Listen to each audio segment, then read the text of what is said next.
ఇప్పుడే Country Delight యాప్ని download చేసుకోండి. Download the Country Delight app now.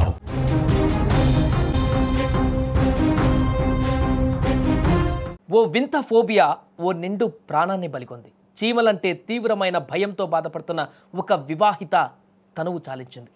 మీరు వింటుంది నిజమే. ఈ హృదయ విదారకర ఘటన సంగారెడ్డి జిల్లా పటాన్చెరువు నియోజకవర్గంలోని అమీన్పూర్ మున్సిపాలిటీ పరిధిలో చోటు చేసుకుంది. అమీన్పూర్లోని శర్వా హోమ్స్లో శ్రీకాంత్, మనీషా దంపతులు నివసిస్తున్నారు. కొంతకాలంగా మనీషా చీమలంటే తీవ్ర భయంతో బాధపడుతుంది. ఈ యొక్క సమస్యను గమనించినటువంటి కుటుంబ సభ్యులు ఆమెకు ఆసుపత్రుల్లో కూడా చికిత్స అందించారు, కౌన్సిలింగ్ కూడా ఇప్పించారు. అయితే ఆమె పరిస్థితిలో ఎలాంటి మార్పు రాలేదు.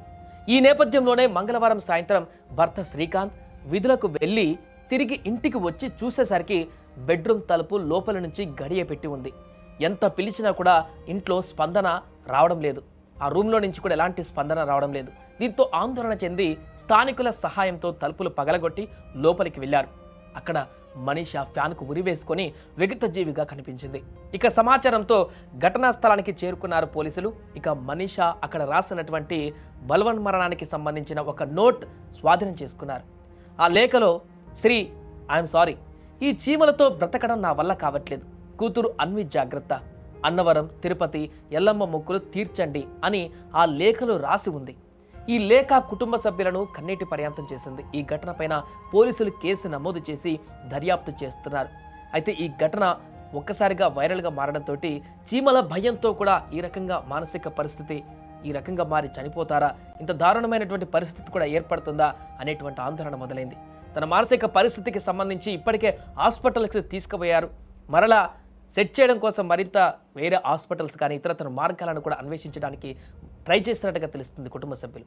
ఈలోపే తన యొక్క మానసిక పరిస్థితి మరింత ఎక్కువగా మారి, ఆ చీమలంటే భయం అనేటువంటి ఫోబియా మరింత ఎక్కువగా మారి ఇంట్లో ఎవరు లేనిది టైంలో ఈ రకంగా బలవన్మరణానికి పాల్పడ్డట్టుగా తెలుస్తుంది. అలాగే ఆ లేఖలో ఆమె రాసినటువంటి వర్డ్స్ చాలా డిఫరెంట్గా కనిపిస్తున్నాయి.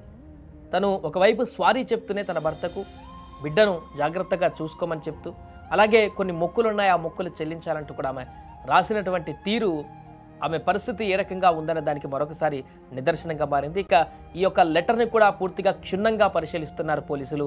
ఆమె ఈ యొక్క రాతల వెనుక కారణాలేంటి, గత కొంతకాలంగా ఆమె ఎలాంటి పరిస్థితుల్లో ఉన్నారు, ఇంట్లో ఎలాంటి పరిస్థితులను ఎదుర్కొన్నారు, ఎందుకు చీమలంటే అటువంటి భయం ఎందుకు ఆమెకు మొదలైంది, ఈ మధ్య కాలంలో మొదలైందా, చిన్నప్పటి నుంచి ఆ ఫోబియా ఉందా, లేదా ఇంకేదైనా మానసిక కారణాలు ఉన్నాయా ఇలాంటి పరిస్థితికి అనేటువంటి దాన్ని కూడా పూర్తిగా కుటుంబ సభ్యుల నుంచి ఆరా తీసి దర్యాప్తును కొనసాగించేటువంటి అవకాశం కనిపిస్తుంది. ఏదేమైనా కూడా ఒక నిండు ప్రాణం మరొకటి బలైపోయింది. ఒక పాపని అనాథన చేసి ఆ తల్లి ఇప్పుడు మరణించినటువంటి పరిస్థితి ఏర్పడింది. ఆ కుటుంబ సభ్యులైతే ఈ యొక్క ఘటన తర్వాత ఒక్కసారిగా కుమిలి ఏడుస్తున్నారు.